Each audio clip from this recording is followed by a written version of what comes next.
Ce lundi matin, nous parlons économie. Quel est l'état de santé des petites et moyennes entreprises au Cameroun? Comment se portent les PME? Comment viabiliser les PME locales et améliorer ainsi leur contribution au produit intérieur brut?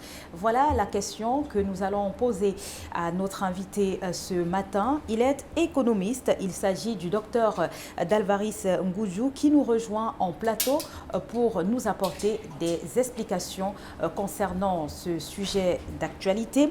Et étant donné que les petites et moyennes entreprises, selon les données que nous avons pu recueillir, constituent 80% d'entreprises qui sont constituées en PME au Cameroun, et on parle de 35% du produit intérieur brut produit par les petites et moyennes entreprises qui pourvoient à 70% d'emplois.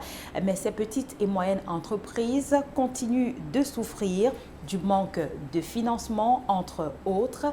On dresse donc l'état des lieux ce matin avec notre invité, le docteur Dalvaris Ngoudjou. Bonjour. Bonjour madame, bonjour aux millions de téléspectateurs de la chaîne Equinox Télévision. Merci à vous d'avoir accepté notre invitation ce matin. On va donc parler des petites et moyennes entreprises aujourd'hui et d'entrée de jeu. Est-ce qu'on peut d'abord planter le décor? Qu'est-ce qu'une PME? Très bien. Une petite et moyenne entreprise, ça varie selon les pays. Mais au Cameroun, une petite et moyenne entreprise, c'est une entreprise qui emploie entre 1 et 100 personnes et qui a un chiffre d'affaires évalué entre 0 et 1 milliard de francs CFA. Donc, quand vous avez un chiffre d'affaires au-delà d'1 milliard de francs CFA, vous n'êtes plus une petite ou moyenne entreprise. Et quand vous employez plus de 100 personnes au Cameroun, vous n'êtes plus une PME. Donc, c'est à peu près selon la loi camerounaise. C'est vrai qu'au cœur ou à l'intérieur de cette définition de petites et moyennes entreprises, il y a encore d'autres, les très petites entreprises, etc., comme des petits salons de coiffure, les petits commerces. Mais globalement, la définition standard, c'est celle-là, avoir au minimum un employé, au maximum 100 employés, avoir un chiffre d'affaires qui ne dépasse pas 1 milliard de francs CFA. Et selon les informations que nous avons recueillies, 80% d'entreprises sont constituées en PME au Cameroun. Très bien, 80% des entreprises sont constituées en PME, mais en réalité 99% du tissu économique. Parce que vous savez, on peut être opérateur économique ou agent économique sans avoir forcément une entreprise. Donc 99% du tissu économique est constitué des PME, et au-delà de cela, quand même 70%, comme vous l'avez dit dans vos propos liminaires, 70% des emplois au Cameroun. Les personnes travaillent, 70% des personnes qui travaillent au Cameroun travaillent pour les PME, mais surtout plus important encore, 54% de création de nouveaux emplois chaque année viennent des PME. C'est-à-dire en dehors des personnes qui travaillent déjà dans les 70% de manière permanente pour les PME, quand il y a création de nouveaux emplois au Cameroun, tous les ans, 54% de ces nouvelles créations sont du fait des PME. Donc, le rôle est vraiment très important dans l'économie camerounaise. Tout à fait. Et pourtant, ces PME-là souffrent de beaucoup de maux, parmi lesquels le manque de financement. Mais il n'y a que également ces entreprises qui sont créées, pour la plupart, n'atteignent pas plus de 2 ans. Oui, comment est-ce qu'on peut comprendre cela? Premièrement, comme vous l'avez si bien dit, il y a la question du financement. Et pour cela, il y a quand même des chiffres illustratifs. Comme nous avons dit plus haut, 99% du tissu économique est constitué des PME. Mais les PME, généralement pour l'année 2022, par exemple, n'ont bénéficié que de 22% des financements. C'est-à-dire moins d'un quart, moins de 25% des financements vont aux PME. Et alors qu'elles constituent 99%. En d'autres termes, les entreprises qui constituent environ 1%, c'est-à-dire les grandes multinationales, bénéficient de presque 80% des financements, alors que les PME qui constituent la mastodonte en termes de création d'emplois, en termes de PIB, en termes de création de nouveaux emplois au Cameroun, ne bénéficient que de 22%. Donc, il montre qu'effectivement, les PME ont une difficulté importante à se faire financer au Cameroun. Mais qu'est-ce qu'il faut faire pour bénéficier du financement, étant donné que l'impact dans le tissu économique est quand même considérable? Est-ce que ce n'est pas un secteur qu'on devrait de plus en plus encadrer? Très bonne question. Justement, il y a du fait d'abord qu'au Cameroun, il n'y a pas de structure digne de ce nom qui finance, qui s'occupe particulièrement des PME. Ce qui est différent de beaucoup de pays, des pays comme au Japon, en Corée du Sud, même en Allemagne. L'Allemagne, c'est la première puissance économique européenne, mais elle est en très grande majorité constituée des PME. Parfois, des entreprises familiales qui n'emploient que 1, 2, 3, voire 5 personnes. Vous voyez, des entreprises comme Mercedes travaillent avec des PME parfois depuis des décennies. Et dans ces PME, il y a peut-être 10 personnes qui travaillent seulement. Et ces PME sont spécialisées dans la production d'un type de pièce recherché par une entreprise comme Mercedes sans publicité.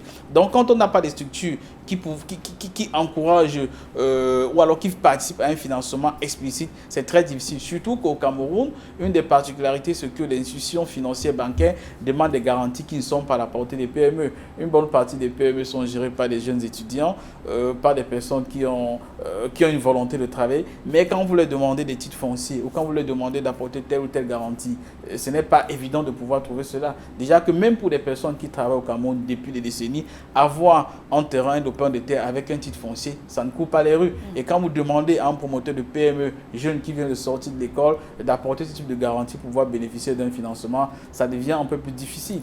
Mais maintenant, dans votre question, vous avez soulevé un aspect important, la durée de vie de PME. Par exemple, pour ces dernières années, chaque année pratiquement, il y a des centaines de PME qui sont créées au Cameroun. Je crois que l'année passée, c'était autour de 850 PME. Mais malheureusement, tout comme il y a des centaines de PME qui sont créées, il y en a aussi des centaines qui meurent.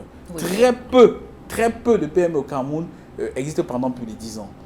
Et comme vous l'avez dit, la plupart meurent au bout de 2 ans. La plupart meurent au bout de 2 ans. Parfois même au-delà de tout, il peut y avoir un petit financement au début. Mais les difficultés qui sont inhérentes à l'économie camerounaise, notamment la corruption, notamment les lenteurs administratives et bien d'autres choses participent par la mort de PME. Je prends des exemples simples.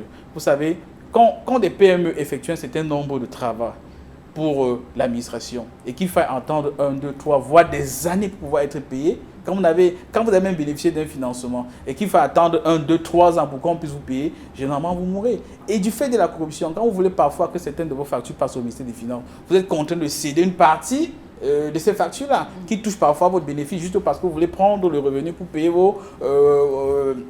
les différentes personnes à qui vous avez emprunté de l'argent. Cela ne participe pas au bien-être de la PME. Nous avons sur le terrain actuellement des cas, par exemple, des PME qui ont participé en tant que sous-traitants dans la construction des stades de Japoma ou de Lembe. Et il y en a qui n'ont pas été payés. Et si vous êtes une PME qui avait de l'avenir clair, qui avait même bénéficié d'un financement, et que vous effectuez ce type de travaux, et que vous ne pouvez pas être payé pendant des années, et qu'à l'horizon, on n'est même pas en train de voir une lueur d'espoir, vous savez, il y a des chances très facilement que vous allez mourir. Le gouvernement se targue pourtant d'avoir créé plus de 15 000 PME en 2022 au Cameroun. Est-ce qu'on devrait se réjouir au regard du développement de votre analyse des PME qui finalement ne survivent pas après leur création par manque de financement, entre autres? Premièrement, ce n'est pas la responsabilité de l'État de créer. L'État a la responsabilité d'encadrer les PME. Maintenant, au-delà, et c'est pas mauvais parce qu'au Cameroun, quand on regarde sur les environ 250 nations qui existent de par le monde entier, le Cameroun est au niveau de 89e mondial, si je me trompe, sur les pays qui créent le plus d'entreprises. C'est quelque chose qui est bien, mais il faut encadrer. C'est comme un papa, il peut dire, moi je me targue parce que j'ai 100 enfants. C'est pas mauvais d'avoir 100 enfants, mais ce sera encore plus sage d'encadrer les 100 enfants pour qu'ils puissent avoir une éducation digne de ce nom, etc., etc. Et pour cela, on peut encourager l'État, on peut même féliciter l'État du Cameroun pour les efforts qui ont été faits. Pourquoi l'État participe-t-il ou parvient-il à inciter à la création de beaucoup de PME? Parce que l'État a pris des mesures incitatives, encourageantes. Il y a eu des centres pilotes de création d'entreprises qui sont pratiquement éparpillés sur tout le territoire. Il y a des facilités qui ont été apportées. En 72 heures, très bien, vous pouvez créer votre entreprise. Exact, c'est quelque chose qui a félicité, c'est quelque chose qui a encouragé. Parce que dans les années passées, par exemple, si vous voulez créer une salle, il fallait à tout prix passer par un notaire. Or, quand vous allez sur un notaire, les frais d'un notaire, rien que les frais d'un notaire, pratiquement décourager les jeunes. Mais maintenant, avec l'autorité, avec l'autonomie que l'État du Cameroun a accordée à ces structures-là, vous avez la possibilité de créer et la structure a le droit de pouvoir approuver vos statuts. Ce sont des facilités. Mais moi, je pense au-delà de cela, il faut voir ce qu'il y a lieu de faire.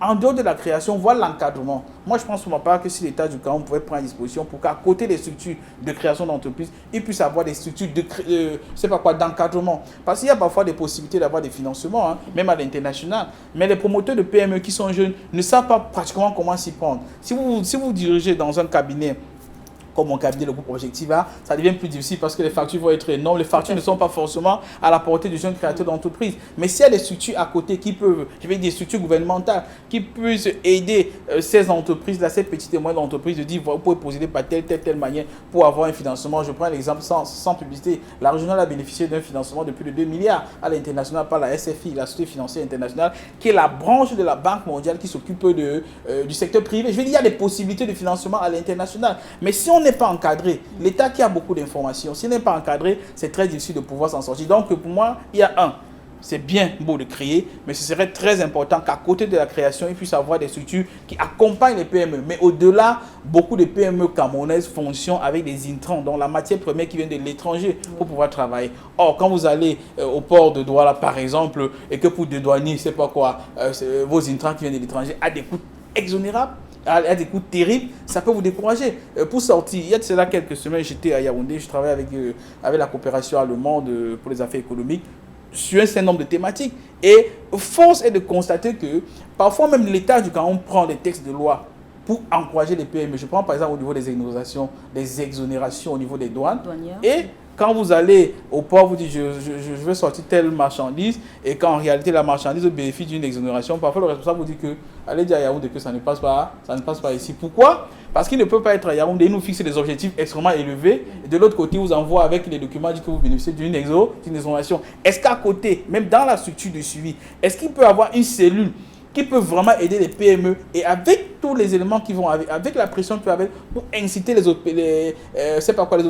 autorités portuaires à faire bénéficier les PME des exonérations qui leur reviennent de fait, même du fait de la loi, parce que ce sont des lois que l'État prend pour encourager les PME, mais quand dans la pratique sur le terrain, certains administrateurs, certains dirigeants ne veulent pas implémenter cela peut concourir à la mort des PME.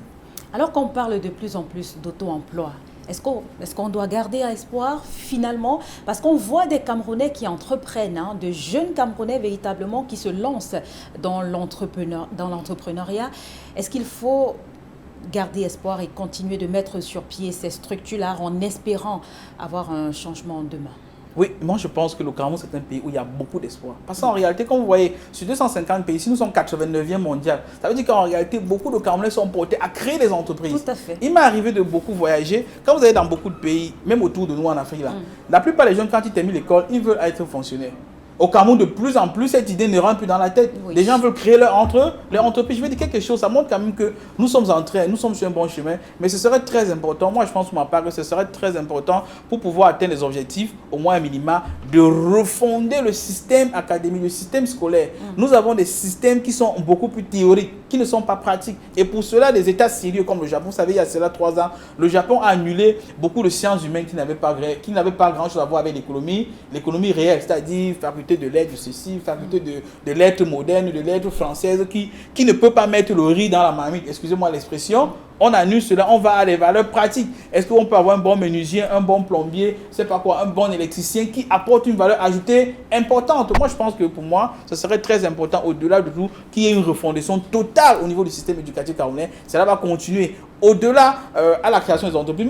Et même certains, on a pu remarquer que ce soit au Cameroun, que ce soit ailleurs, de plus en plus de Camerounais, surtout partis à l'international chercher des financements. Quand vous voyez la SFI partir à l'international, c'est parce que, c'est pourquoi la régionale, c'est parce que quelque part, elle estime qu'il y a des niches à l'étranger dont nous pouvons bénéficier. Donc je crois qu'une refondation du système académique et scolaire au Cameroun, mais au-delà, il y a de l'espoir car de plus en plus de Camerounais veulent créer leur petite entreprise. Et il faut comprendre, quand vous créez votre petite entreprise, premièrement, vous êtes votre premier employeur, c'est-à-dire vous créez déjà un emploi pour vous-même, ça fait un chômeur en moins, mais en plus potentiellement, vous créez des emplois pour d'autres personnes que vous pourrez embaucher.